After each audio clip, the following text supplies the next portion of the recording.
Olá, galera! Hoje eu tô aqui num lugar super especial, um lugar que eu amo. E amigo, a gente faz o quê? Convida para o lugar que a gente gosta, né, para conversar, e foi isso que eu fiz hoje. Eu trouxe uma pessoa que eu posso dizer que eu amo de coração, um grande amigo, para vir aqui na loja, na açaiteria de Ed do Açaí, a melhor opção aqui em Santa Luz, para você vir conversar, tomar um açaí delicioso, um sorvete. Oi, e se você ouvir qualquer barulhinho, alguém passando, não tem problema, é porque a gente está aqui no Ed do Açaí, nesse lugar delicioso, literalmente, e convido você para vir conhecer também, se não conhece. Mas hoje eu vou conversar com uma pessoa que eu amo, como eu já falei, e que é muito especial para mim. Eu tenho até uma colinha, porque ele é tanta coisa que não tinha como eu decorar. Porque ele é radialista, mestre em crítica cultural pela UNEB, professor, poeta, palestrante, repórter e mestre de cerimônias.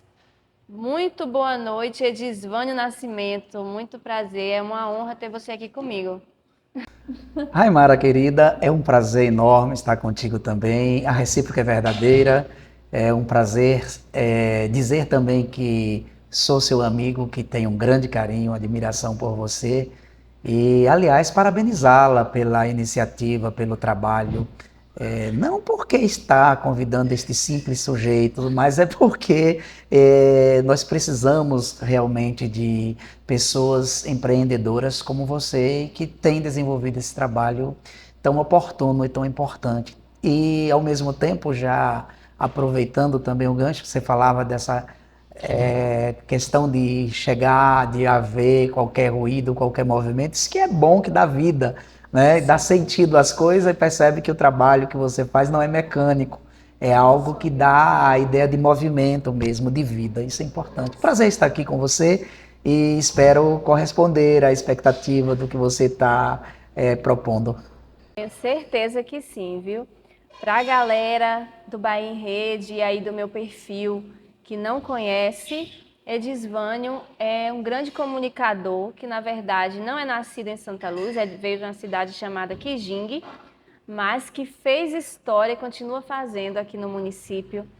Fez história na Santa Luz FM, fundador da Santa Luz FM, idealizador, junto com outras pessoas que também amam a comunicação. Mas, além disso, para mim, a Edisvânio tem uma importância muito grande. Eu vou chorar. Cuidado que eu também sou um coração de manteiga, cuidado. Foi uma pessoa que me deu a primeira oportunidade aqui em Santa Luz, há muitos e muitos anos atrás, que eu, nossa, acho que mais de 10 anos atrás, meu Deus, O Edisvânio, tempo voa. socorro, mais de 10 anos atrás, e eu lembro como se fosse hoje de uma frase que você falou: Raimara, você é como um passarinho na gaiola, com o olhinho assim brilhando, querendo voar. Você falou porque eu tinha muitos sonhos, muitas ideias, muita coisa querendo fazer, e você, quando me viu a primeira vez, você leu isso, leu minha alma. Oh, pô, que bom, não é? E apenas vi o que enxerguei, externei o que enxerguei realmente, o que senti, né? E tem se confirmado, né? Tem se confirmado, dada o seu processo de caminhada, de buscas, de conquistas, de realizações. Então, me parece que fui assertivo na frase que cunhei na época. Que bom, muito feliz fico. Foi um prazer, né, poder fazer parte da Santa Luz FM, ter tido essa oportunidade.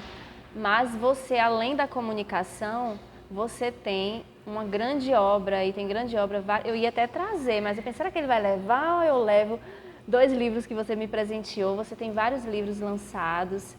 Queria que você falasse aí para a galera que não conhece, que Santa Luz já conhece, mas as pessoas de outras cidades, quais são os livros que você tem lançados atualmente? Então, Rai, e eu fiquei naquela dúvida, como você bem colocou. Ia lhe perguntar, não perguntei, né, dadas as outras atividades, enfim, se precisava de alguma coisa para, né, para ilustrar, enfim. Mas eu acho que, pelo menos o público que eu gosto de chamar de santaluzense, né, tem isso em mãos, conhece. A nossa trajetória com a literatura também, né? Aliás, antes de fazer esse recorte para a literatura, você citou a minha terra, Quijingue, né? E só para as pessoas entenderem que eu venho de um lugar, nascido na zona rural, nasci na zona rural, pegado por parteira. Então eu não tive a oportunidade que muita gente teve de estar numa maternidade, né, com acompanhamento médico, essa coisa toda. Então minha médica foi uma parteira, né, e a maternidade foi o lar da minha casa mesmo, lá na roça onde eu nasci. Então, e isso não tira, né, a possibilidade da gente estar onde a gente chega, de a gente conquistar o que a gente sonha. Eu diria que a literatura me acompanha desde criança, né?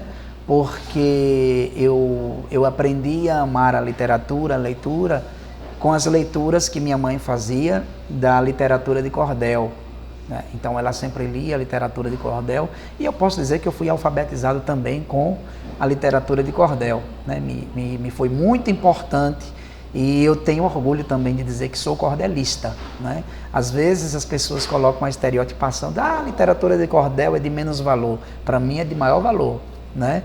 Então eu sempre faço esse recorte para dizer que incentivou-me muito a estar onde estou hoje. Livros publicados, eu lancei alguns folhetos de literatura de cordel, na verdade 2, ainda nos anos 90, né? Um que eu chamei de Fim dos Tempos, um pouco que eu faço das queixas da época, do que eu entendia, né, como aquele momento que vivia e tal, naquele recorte temporal, literatura de cordel e seus poetas. E a obra maior, vamos dizer assim, de maior vulto, do ponto de vista literário, quando a gente começa a produzir, né, e aí eu e o meu parceiro de escritas literárias, Justino Nunes, historiador pela UNEB também, cordelista dos bons, né?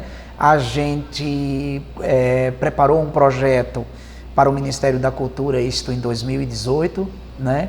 E esse projeto a gente conseguiu a seleção, né? Foram mais de 1000 projetos inscritos e a gente ficou ali entre os 50 melhores, foram mais de 3.000 projetos inscritos, a gente ficou entre os 30 melhores, né, na ocasião. E ali a gente reuniu um número de autores santaluzenses, né, que já produziam e os que produziam, mas que não tinham publicado. Então a gente trabalha com 27 autores que a gente chamou de poetas inéditos, escritores inéditos, porque ainda não tinham publicado. E depois, o outro capítulo, a gente vai e traz escritores, escritoras que já tinham uma obra publicada em Santa Luz. E vai usar um terceiro capítulo para trazer as vozes dos acadêmicos, dos professores que trabalham com a arte e com a literatura de Santa Luz, em Santa Luz, melhor dizendo. E aí a gente coloca este livro chamado A Arte de Poetizar, Trazendo Vida para a Memória. E é um livro que ele retrata muitas questões que vão desde os aspectos psicológicos, sociológicos, políticos, né? A literatura, por assim dizer, a arte, né? Fala um pouco de geografia, fala um pouco dessa ideia do pertencimento, que aí a gente já vai para o campo da psicologia, né? E, enfim, é uma obra muito grande, né? E a gente teve a oportunidade de lançá-la em 2020, né? Depois a gente, em 2019, também ganha um outro prêmio de incentivo à literatura, a nível nacional também, em homenagem ao bicentenário da independência do Brasil, né? Então, o bicentenário foi celebrado em 7 de setembro de 2022, né? E a gente escreve um livro chamado Nossa Pátria Independente, Poesias a um Brasil Diverso, que sou eu e o Justino. Nós trabalhamos em 2 capítulos. Ele fala em um capítulo muito da vivência dele, trazendo aspectos da história do Brasil e tal. E eu vou me encarregar muito também para trazer os aspectos políticos, geográficos, econômicos, culturais, essa diversidade. E o sentimento, claro, do autor, sem perder de vista, e aí os dois autores vão colocando, sem perder de vista também a crítica. E nós fizemos questão de intitular o Brasil Nossa Pátria Independente, Poesias a um Brasil Diverso. Porque o que é o conceito de independência? Independência é quando a gente tem um país, de fato, que não depende de outras questões, que não tem as mazelas sociais que o Brasil tem. Então a gente poderia enaltecer a independência do Brasil, falar dessa época marcante, mas dizer, olha, fazer uma crítica, o Brasil tem muita injustiça social, muitos problemas de ordem política, sociológica, econômica, e foi uma obra assim que surtiu um efeito muito bom, muito importante, do qual eu me orgulho muito de ter participado, né? Está aí a obra e permanece andando pelo Brasil afora. Depois aí eu já participo de uma coletânea literária que uma professora muito querida da UNEB me convidou, que ela fala sobre a poesia, né, como o brilhantismo, que é a professora Amanda Maria, e eu tenho 2 textos nesta obra, e é uma pena que foram poucos livros, poucos exemplares, que não era para comercializar mesmo. Então a gente, na ocasião, o livro a gente sabe que infelizmente para nós é muito caro para publicar, infelizmente, é uma realidade, não tem o retorno, então foi um livro que a gente pegou, não comercializou, para você ter ideia, cada autor teve direito a 10 exemplares. Né? Então foi uma coisa família, assim, a família, nem a família praticamente, minha mãe, né? Um irmão que mora fora da Bahia, os outros que moram aqui nem tiveram acesso. Agora, pelo menos 2 livros, os 2 livros de Edisvânio, sem querer fazer inveja, já fazendo, eu ganhei, viu? Ele me presenteou. Mas foi uma honra. Eu ia trazer, mas eu pensei, será que ele vai mais? Eu vou mostrar, vou gravar um vídeo mostrando que eu tenho os 2 livros. Obrigada de nada. De nada mesmo. De nada. Então, Rai, essa é a caminhada na literatura.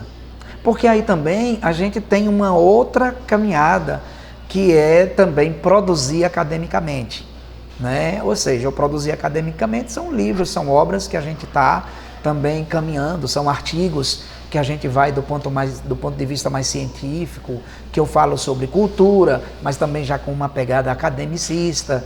Eu falo sobre comunicação no território do Cisal e a democratização. Então a gente fala em livros do Dioclésio Luz, que é um jornalista da UNB de Brasília, que publica a sua tese de doutorado lá em Portugal, né? A gente tem participação em dissertações de mestrado, UNEB, UFBA, UFES, né? USP, UMG, né? Então temos essa caminhada e eu participo de um livro sobre comunicação no território do Cisal, que é um capítulo que eu falo sobre um pouco da comunicação no território do Cisal e a Santa Luz FM, né? Que eu tive a honra de escrever junto com o professor Tiago Sampaio, que foi meu orientador na época da minha graduação na UNEB, né? E aí a gente fala também, eu tenho uma pesquisa sobre os assentados do Rose, aqui do assentamento Lagoa do Boi, e aí eu vou falar sobre os griots cisaleiros, sobre a cultura no assentamento, e refletindo o território do Cisal, né? Aí a gente fala, tem publicações também de artigos, né, acadêmicos falando sobre Rosas Vivas, as mulheres que fazem história no assentamento Rose, que aí eu publico junto com a professora doutora Edil, né, que foi minha orientadora do mestrado em Alagoinhas, né? Então nós temos essa caminhada literária que eu nunca perderei de vista, que é o meu lugar, como está muito modinha essa palavra, né? É meu lugar de fala, a literatura de cordel, né? Assim como é meu lugar de fala também a comunicação, especialmente a comunitária, né? Então eu falo de política, falo de economia, falo de comunicação no modo geral, de sociologia, e falamos também do que eu mais amo fazer, que é poesia. Edisvânio, você aí falando a vasta experiência aí na literatura, já é um nome, eu não digo nem em Santa Luz, eu digo já para a Bahia mesmo, as suas obras, e para o Brasil, né? Porque tá andando por aí, tá levando literatura de qualidade. Aí eu vou falar até com quem está me assistindo. Em tempos de vídeos de segundos, onde o que viraliza, onde se busca fazer o que viraliza. Cada vez mais curto, não, é de 20 segundos, é de 30, não, faz um de 5. Como que se coloca conteúdo de qualidade em poucos segundos?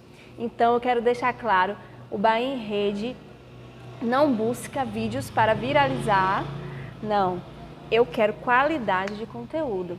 Eu quero que o meu vídeo chegue e que seja algo que vai, de alguma maneira, mudar a vida de alguém, dar um estalo em alguém ali. Nossa, gostei dessa dica.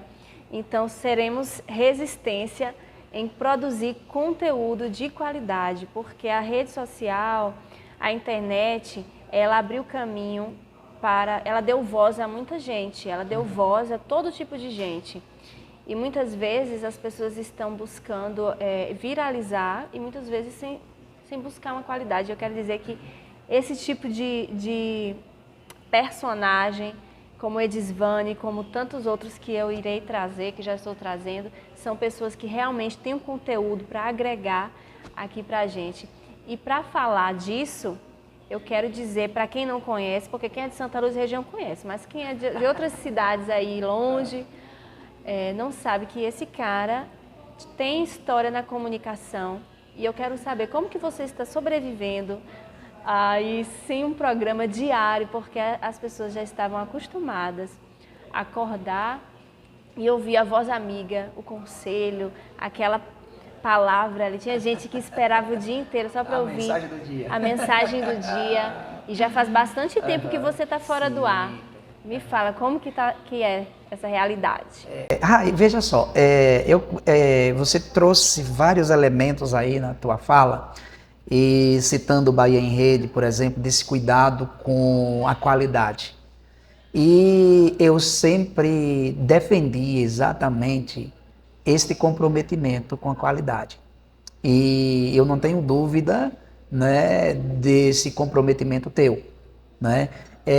O Bahia em Rede, e eu devo dizer isso, que ao passo que já tem esta iniciativa de não ter que ter um limite de 5 segundos, ou que seja, em busca de uma audiência, a audiência é uma consequência do trabalho, né? Então, é claro que você busca, eu não tenho dúvida disso, o público qualificado.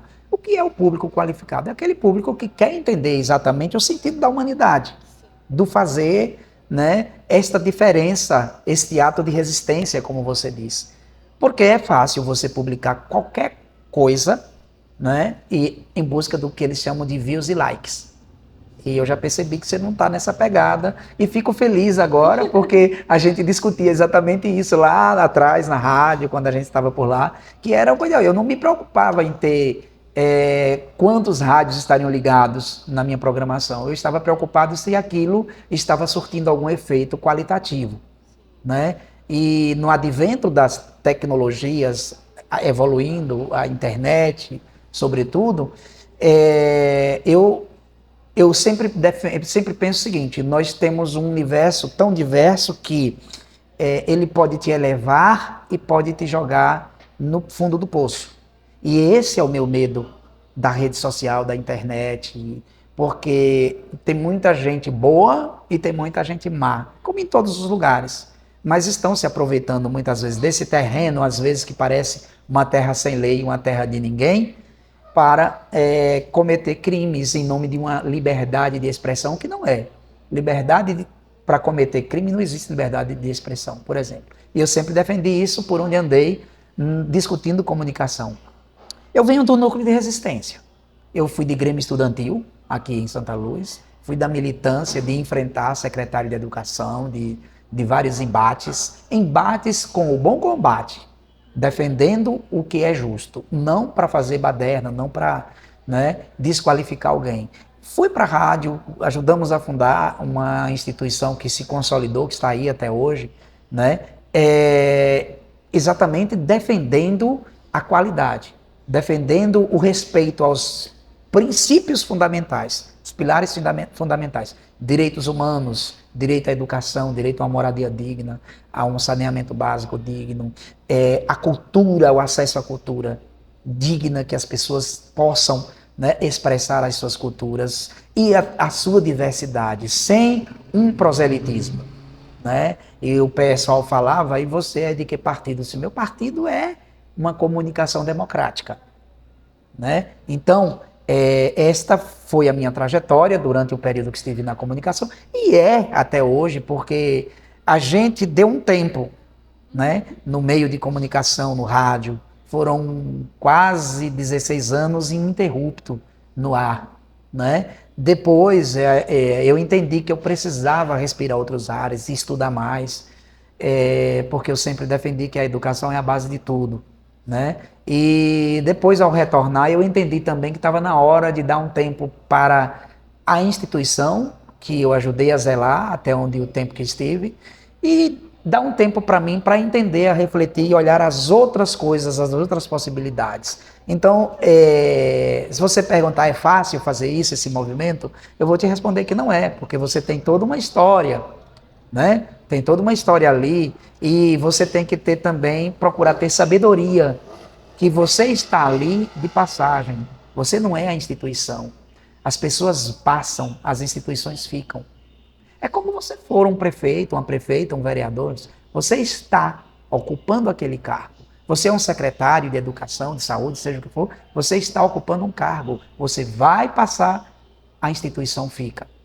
O cargo fica, né? Então, eu entendi dessa forma, e entendi que estava no momento de dar uma saída.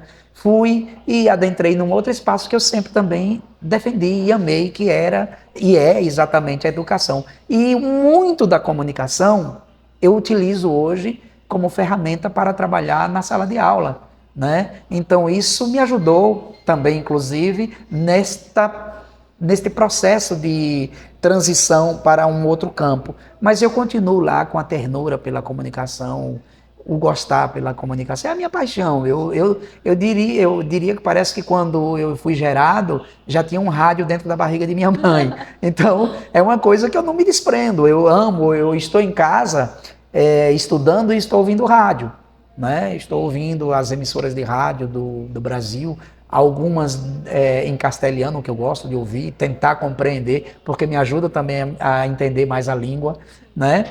Então, é nesse sentido. Eu diria que eu estou bem, né?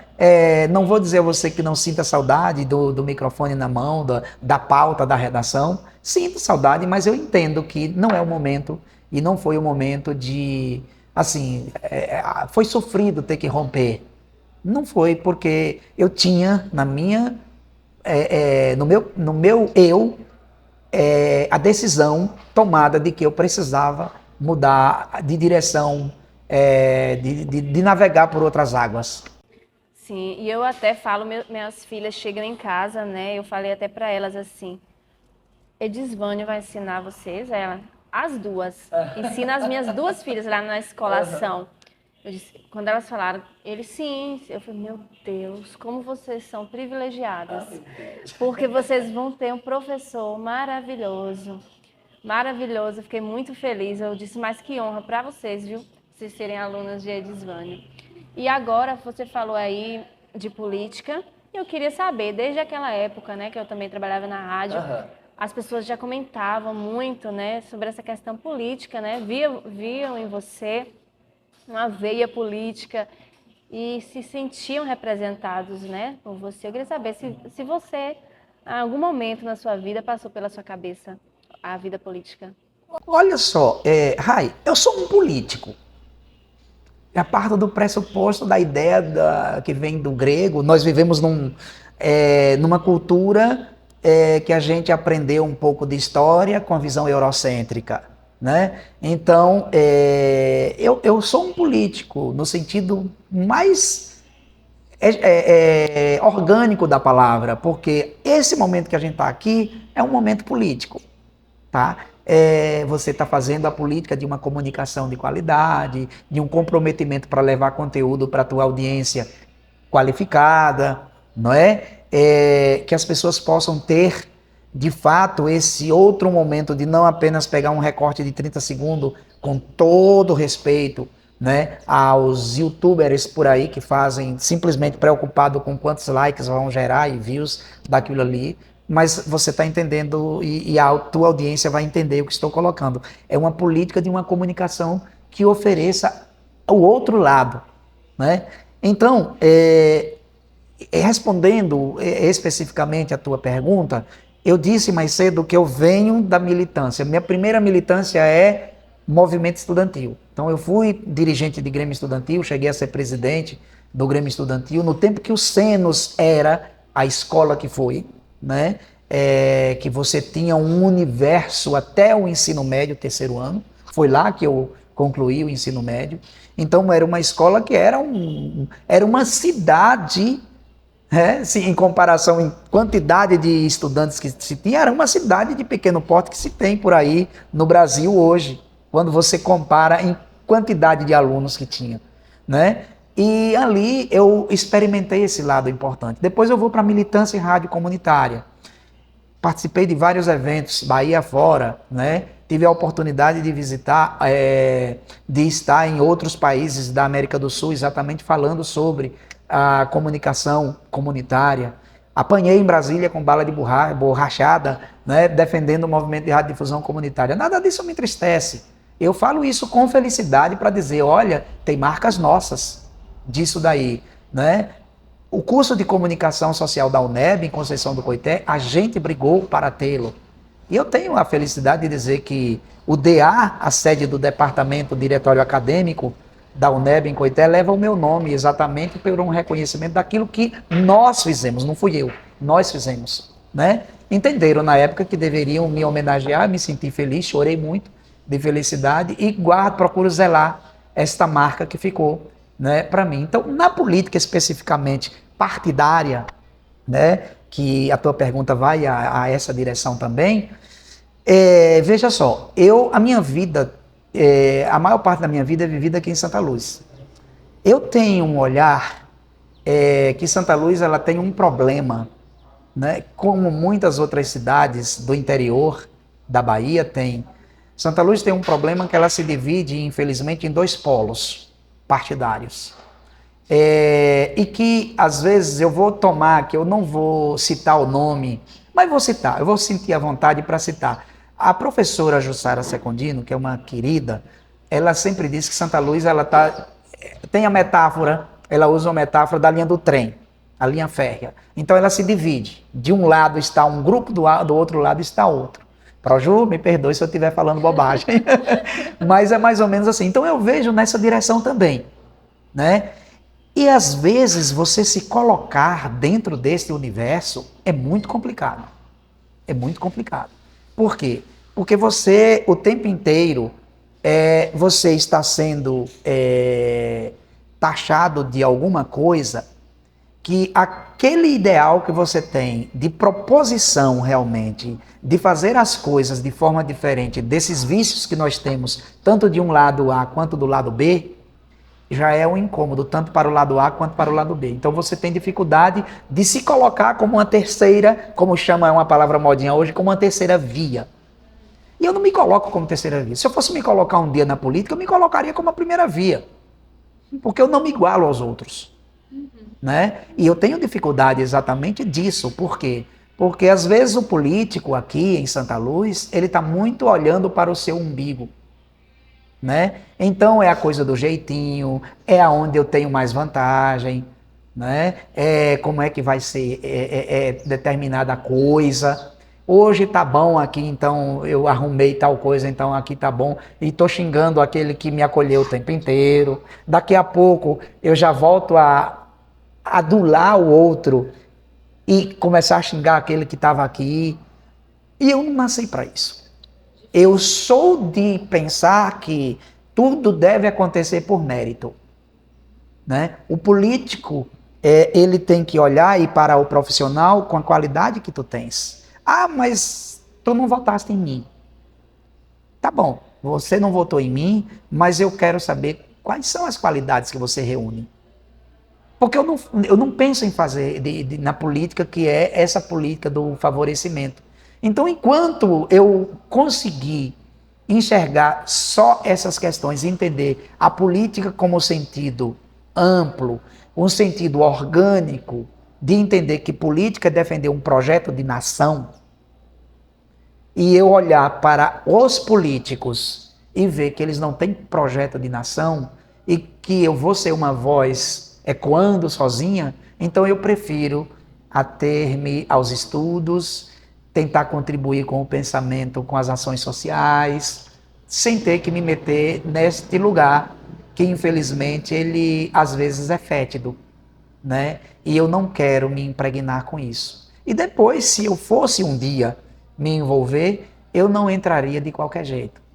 Eu entraria exatamente para tentar fazer a diferença. E fazer essa diferença é que tem um grande problema, porque, infelizmente, a estrutura montada é exatamente para eliminar. Né? E contra a maré sozinho Exato. sofrido. E infelizmente é para eliminar quem pensa diferente. Porque várias vezes eu já promovi várias entrevistas com políticos em Santa Luz, nos outros tempos, e eu ouvia da sociedade dizer o seguinte: fulano é um candidato muito bom, tem propostas, mas infelizmente eu não vou votar nele porque eu tenho que votar em A ou em B porque é quem vai ganhar. Entende qual é a lógica? Então, puxa vida, para você ser um candidato, né, de repente, pensar a política desse jeito, ele é bom, ele tem projeto, mas eu não vou votar nele porque ele não vai ganhar mesmo. Mas difícil, como é? né? Então, poxa, então você não tem projeto, porque eu tenho que acreditar, votar no teu projeto. Se você não prestar, no ano que vem, na outra eleição, eu vou mudar de novo. E isso, vamos lembrar que graças a Deus, né, o golpe do 8 de janeiro não aconteceu. Né? Então nós vivemos num Estado democrático de direito e a gente pode pensar num projeto de mudança, se não dá certo, vamos mudar de novo. Mas agora, criar um ciclo vicioso de A ou B, Bavi, né, não dá. Então eu prefiro ficar de cá, sou um observador, né? E por enquanto não tive esse desejo de me filiar a partido. Já pensei em filiar a partido em outros momentos, mas não me filiei até então a partido nenhum. Exatamente porque enquanto eu ver os vícios e a política girar em torno de caciques que a gente vê aqui, eu não tenho condição. Gente, eu quero agradecer aqui, olha, essa caneca linda, tá aqui até a logomarca da Portal, do Grupo Portal, porque esse projeto, ele só existe por causa de empresas que acreditam. E até vou falar aqui, Edisvânia, quando o negócio já deu certo, é fácil, né? Todo mundo investir, achar legal. Mas um projeto de cara chegou na cidade, tem um mês só, e as empresas já entraram, assim, já acreditaram. Uma dessas é Ed do Açaí, que na hora que viu meu trabalho, eu mostrei meu trabalho para ele, ele falou, perguntei se ele queria participar do projeto do podcast um mês, né? Ele falou, não, eu quero o ano inteiro. Então, assim, é o resultado de muito esforço, por isso que eu me dedico ao máximo, dou o sangue mesmo para fazer o meu trabalho da melhor maneira possível, em respeito a essas empresas que acreditam no meu trabalho, assim como a Portal, assim como a doutora France, que é referência em estética aqui em toda a região, e eu vou gravar com ela nos próximos dias, no espaço dela também. O Armazém 58, que é simplesmente sem palavras, o que há de mais requintado aqui na região, restaurante com pratos exclusivos maravilhosos, aquele casal maravilhoso, Maviane e Dr. Eduardo, viu? Pessoal da área da saúde, um médico que foi para a cozinha, e vou te dizer, viu? Pense num médico que cozinha bem. Ele saiu direto da saúde e foi cozinhar com a esposa e fazem pratos maravilhosos. Eu simplesmente amo. Vou gravar lá um episódio. A pessoa que for gravar lá no armazém vai amar, né? Vai também lá e daqui a pouco a Edisone vai experimentar também aqui o Ed do Açaí. E a gente também tem um parceiro que é ES Outlets, que é o telão de LED ali grandão aqui na Praça do Abrigo, divulgando as empresas da cidade. Chegou com inovação na cidade. Eu quero pedir para vocês abraçarem esse projeto, porque é um projeto inovador. O rapaz, ele é de Queimadas e está colocando esses telões em toda a região aqui. um investimento de qualidade, um investimento aqui para a nossa região, valorizando. Quero agradecer também ao Estúdio Delta, que é referência também em um trabalho especializado para cuidar do corpo e da mente. É como diz, né, o ditado, corpo são, mente sã. A gente cuida do corpo, está cuidando da mente. E lá no Estúdio Delta tem toda uma equipe nutricionista ainda para malhar com ar-condicionado, viu? Porque no calor, pense num lugar bom para você malhar com ar-condicionado, é maravilhoso. Deixa eu ver quem mais. Estou esquecendo. Edson tem muito, né? Isso é ótimo. E falando aqui, minha gente, de qualidade, de inovação, nós falamos de políticas públicas, falamos de tanta coisa. Tem aqui a Luz Solar Brasil, que está trazendo inovação também aqui para a região. A luz solar é uma energia limpa, uma energia sustentável e, além de tudo, se livrar daquela conta de energia altíssima que ninguém aguenta. Num tempo desse de calor que você quer ficar no ar-condicionado o dia inteiro, imagina, se não tiver luz solar instalada, vai vir uma conta altíssima. Então, vai lá na Luz Solar Brasil, porque eles têm várias condições imperdíveis para você pagar ali a sua luz solar, o seu projeto e você poder ter qualidade de vida, gente. E, nossa, esse dinheiro que você ia gastar aí com energia, pagando energia caríssima, dá para você investir em tanta coisa, né? Uma economia surreal. E também, quem acabou de entrar com a gente aqui, eu já quero agradecer bastante a Silmara Variedades, também referência na cidade, o melhor lugar para comprar material escolar. Comprei material escolar dos meus 4 filhos. Jéssica comprou lá também, não foi na Silmara? Silmara Variedades. É verdade, viu, gente? Olha, não é propaganda. Eu disse, Jéssica, cheguei na cidade, onde que eu vou comprar o material dos meninos? Me fala o lugar mais barato. Jéssica falou, mulher, na Silmara. Eu vou mandar o áudio vou postar o áudio, Jéssica.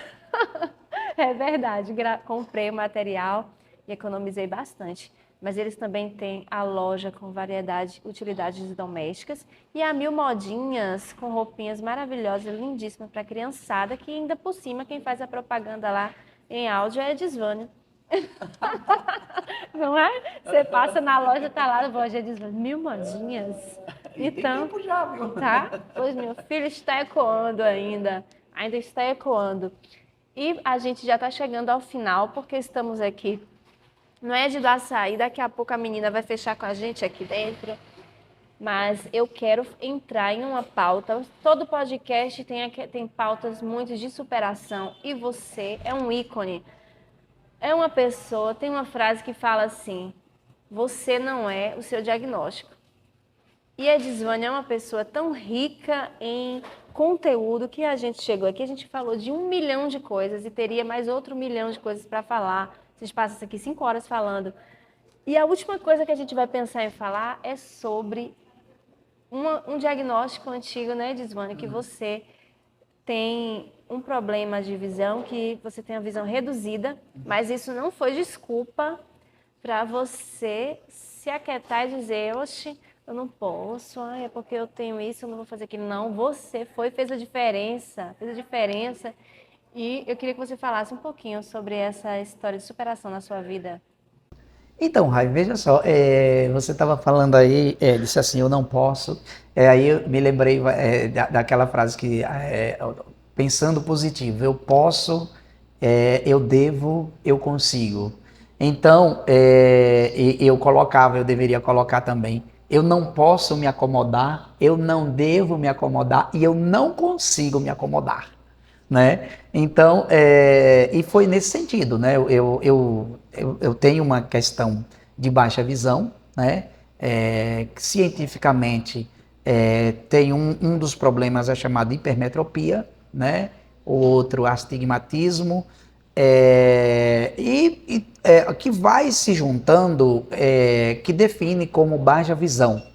E nesse sentido, ela é irreversível. No meu caso, ele é irreversível, né? Até então, a medicina ainda não chegou ao ponto de fazer, por exemplo, uma correção através de uma cirurgia. Nós temos cirurgia hoje já, laser, por exemplo, o termo, mas para a miopia, por exemplo, né? No meu caso, pelas outras questões da retina, eu não posso fazer, né? Então, eu já nasci com esta deficiência, e você imagine, né? A gente, como eu falei lá mais cedo, né? Nasce na zona rural, com a situação econômica difícil, né? Para encontrar um médico, então, final dos anos 80, anos 80 e anos 90, era muito complicado, né? Hoje não, a medicina evoluiu tanto e as condições se melhoraram tanto que hoje você pode se deslocar, procurar um recurso, né? Na medicina e tal, mas antes era muito difícil. Você pensar isso para a pessoa que estava lá sem uma situação econômica boa, era praticamente nula essa possibilidade.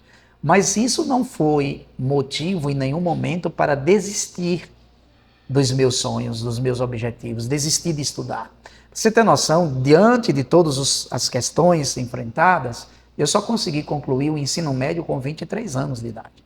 E não foi porque eu fui negligente ou minha família foi negligente em questão do estudo. Foi exatamente porque havia momentos que não conseguia ir, como a gente chama no popularesco mesmo, ir fazer o exame de vista com um médico especializado e comprar um óculos.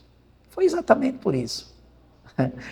E nem por isso, né, a gente desiste de sonhar e de buscar. Então, com 23 eu consigo concluir o ensino médio, vou buscar a universidade e hoje a gente já conseguiu outros passos aí que você falou lá atrás, né? Já chegamos a um mestrado com especializações, isso academicamente falando. Mas para mim, de nada isto vale se você não pensa no que você é. Eu sempre digo que ser é a peça-chave para a vida. Ter é uma consequência do que você busca, do que você é. Mas nunca coloque o ter na frente. Seja sendo. Não é? Então, e é nessa questão que eu procuro caminhar, procurei seguir. Ah, e você já conseguiu tudo aquilo que você sonha? Não, porque que bom que não consegui também, porque senão de repente eu poderia me acomodar.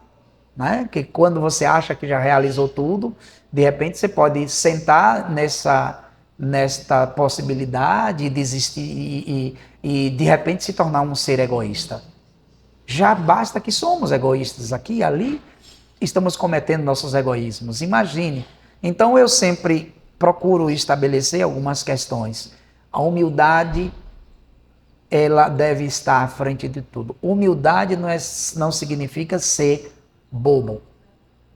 Né? Humildade é você entender que você deve respeitar os espaços do outro, que você deve buscar as suas conquistas sem ter que pisar no outro. Em vários espaços que eu estive, quando eu percebi que havia movimentos para querer triturar o outro, eu preferi sair. Porque eu não quis brigar.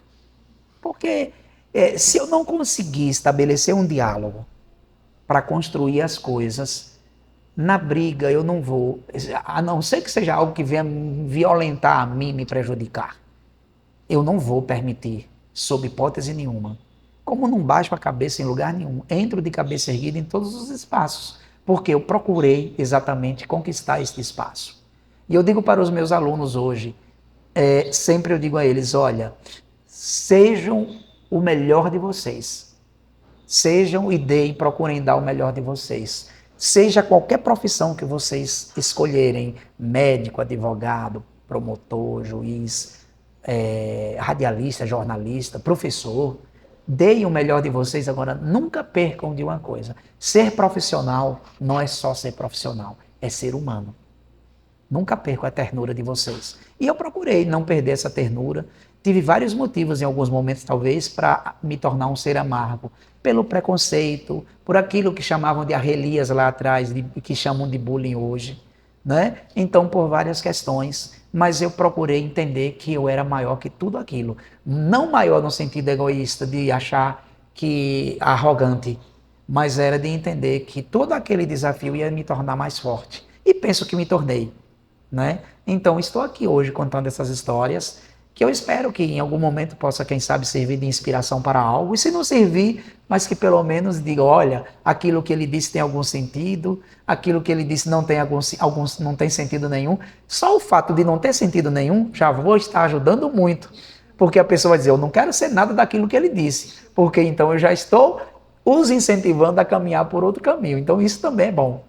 Pois é, o menino que não podia ir para a escola muitas vezes porque não tinha óculos, aí hoje está na sala de aula como um professor extremamente qualificado, com um currículo invejável para muita gente que tem a saúde aí perfeita, enxerga perfeitamente, mas que não tem atitude, né, para fazer a diferença. Gente, eu passaria mais horas e horas, 5 horas aqui conversando com a Edisvânia, né? Mas aqui tem que fechar também, né, minha gente? E eu gostaria então, Edisvânia, já de te agradecer por ter aceitado esse convite. É uma honra para mim ter você comigo aqui nesse momento especial e que você deixasse uma mensagem aí para a galera para encerrar aqui esse episódio. Raimara, olha, a felicidade é minha. Eu que agradeço a você, ao projeto Bahia em Rede. Parabéns mais uma vez pela iniciativa. E é uma honra sempre poder, e tantas vezes você acha oportuno, a gente vai estar conversando sempre, escolher temas que você queira, enfim. E dizer à tua audiência que nunca desista dos seus sonhos, né? Seja qual for, nunca desista, vá em frente, procure, né? Busque. Não deu certo hoje, não deu certo amanhã, mas vai chegar o momento que vai dar.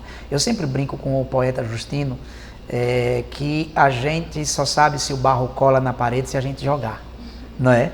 Então, é nesse sentido. Vai jogando o teu barro, vai tentando pavimentar o teu terreno, né? Vai plantando tuas sementes e uma hora essa planta vai germinar e vai crescer e vai frutificar. É nisso que eu acredito, né? E é isso que eu defendo. Vamos defender sempre a luta pela educação de qualidade, defender sempre a defesa da cultura, das nossas memórias, do nosso pertencimento, da nossa identidade, né? Não podemos perder de vista o nosso sentimento de pertencimento, porque quando a gente perder isso, não terá mais sentido nenhum a vida. Muito obrigado. Verdade, obrigada.